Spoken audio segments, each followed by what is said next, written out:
honor, loyalty, respect, Kismet. Bring about this.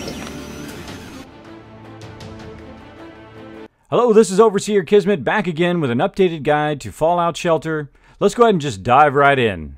What we're going to do is use my new vault here called Vault Zero to get your vault started right. We're going to talk about creating your vault, the user interface, managing resources, dealing with danger, and boosting happiness and production levels, including some of my personal tips I've learned over the last 8 weeks on getting a great start.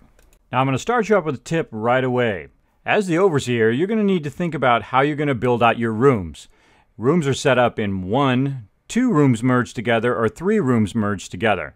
Here we are at the very beginning of Vault Zero. It's going to run us through the basic starter tutorial. We're going to put in an electric room. We're going to assign some dwellers based on their stats, and then we're going to rush the room. Next, we're going to create a dining room and a water treatment room. We'll also have some more dwellers to assign, and we'll assign them based on their agility or perception. While at first it may look like I just randomly placed my buildings, I've actually placed them there for a very specific reason, to get a great start to my vault. Now the living quarters is auto-placed. You don't have a choice where that goes. I put the dining area there so I could eventually build the dining area out 3 to the left. I've put the power and the water together because eventually I'm going to delete those and move those down below the dining so that I could have all my production rooms in one straight row. Alright, let's see that in action. We're going to go ahead and add an elevator. Then we're going to go ahead and remove the water room and remove the power room. It's important to note that you need to pull your dwellers out of the room before you can destroy it.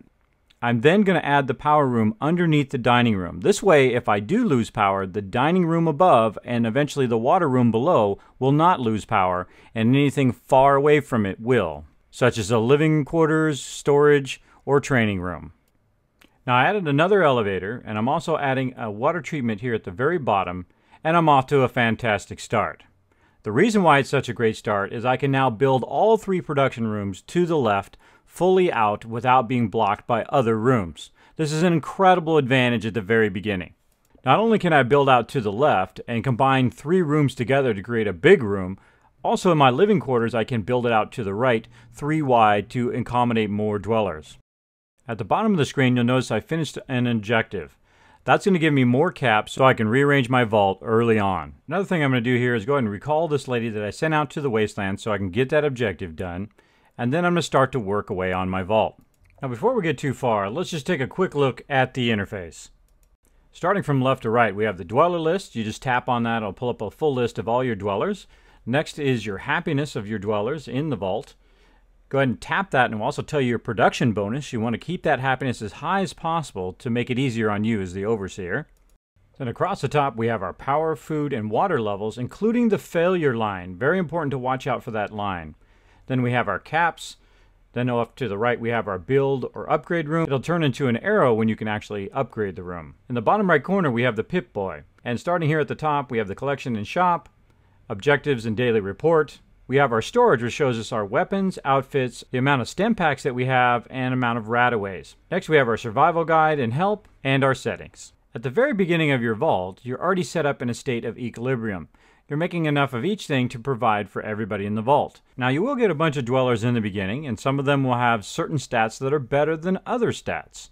Such as you can see, I'm dragging people around here to see what they're best at. Like here, the person has an agility 5, so I put them in the agility room. You'll get an agility 5 person, a strength 5 person, and a perception 5 person right at the very beginning. So assign them to their proper rooms. Then the rest of the people, you assign them based on how good their special stat is. To see detailed information of your dweller, you tap on them and it will bring up their first window. If you tap right where it says special below their level and information here, it will then pop up this other window which will tell you about their special stats.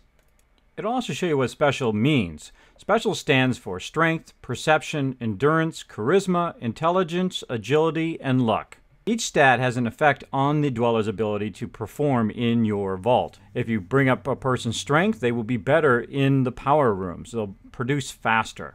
If you give them more agility, they'll be better in the dining rooms. They'll produce food faster. And the same thing with the water rooms. If you put people with higher perception in there, they will produce the water faster. Also in managing your resources, you want to work on your objectives here to open up lunch boxes and get caps. So start with these right away. Now we're going to go ahead and rush the room here, and as you can see, we successfully did that, and it opened up a lunchbox. Also, we got a new dweller standing outside the vault, and we want to bring him in, but we're full. So we need to go in and we need to add more space to our living quarters, but luckily we've set it up so we can very easily expand it to the right. So we're going to go here and build. We're going to add our living quarters, which is going to then give us more space in our vault to add more dwellers. And we'll go ahead and pull him in to the vault. Then we're going to go ahead and finish another objective here for another lunchbox. I'm going to control time a little bit here and speed us up. As you can see, I'm collecting resources, I'm leveling people up, as well as I'm trying to get those objectives done. Also, I'll go ahead and open these lunchboxes, and in the lunchboxes are caps, there's outfits, and guns, so I can go ahead and start equipping my people and set up a defense. Another tip on managing your resources is renaming your people. Like I'll rename mine K-I and capital S, which stands for strength. This is my best strength person in the vault. So this way I can find them very easily in the dweller list. And I'll go through and do the same thing with my agility person. I'll call them K-I with a capital A, as well as my perception person. This way I can find them very easily through the dweller list in the entire vault, no matter where they are. Now go ahead and speed this up once again for the end of day 1 for Vault 0. As you can see, I've coupled up some people here. I leveled them up, opened up some more lunchboxes with guns. Got myself a nice rare gun there. It's going to help me defend my vault. Speaking of defending your vault, you want to have people set up to deal with danger. I have 2 guards, as you can see here, in the vault door to defend against these raiders that are attacking. I've given them the guns I've gotten from my lunchboxes, and they're going to try to defend the vault from the raiders so they don't take all my resources and kill all my people. Let's watch.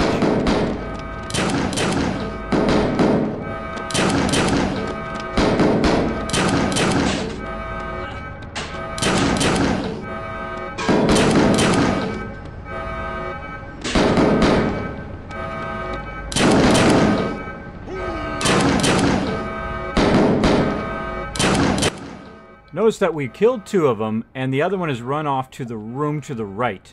The ladies who are pregnant are going to run away, as well as you can drag your 2 defenders into the living quarters to kill off this last person.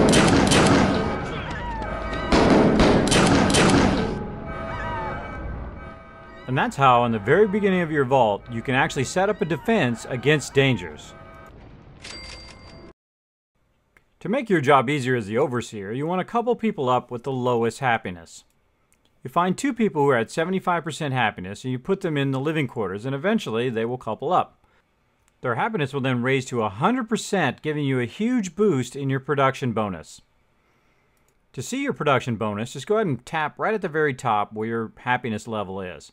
Then you can see at the very bottom there is plus 9% to all of my production buildings, my power, my water, and my food. And this vault is off to an amazing start. Thanks for joining me for another Kismet's Guide. I'll be live on Twitch streaming Vault 45 and answering your questions. You can go ahead and check me out at twitch.tv/Kismet_Ring of Destiny. Also, go ahead and hit that subscribe button and share this video with other people that love Fallout Shelter as much as you. See you all next time.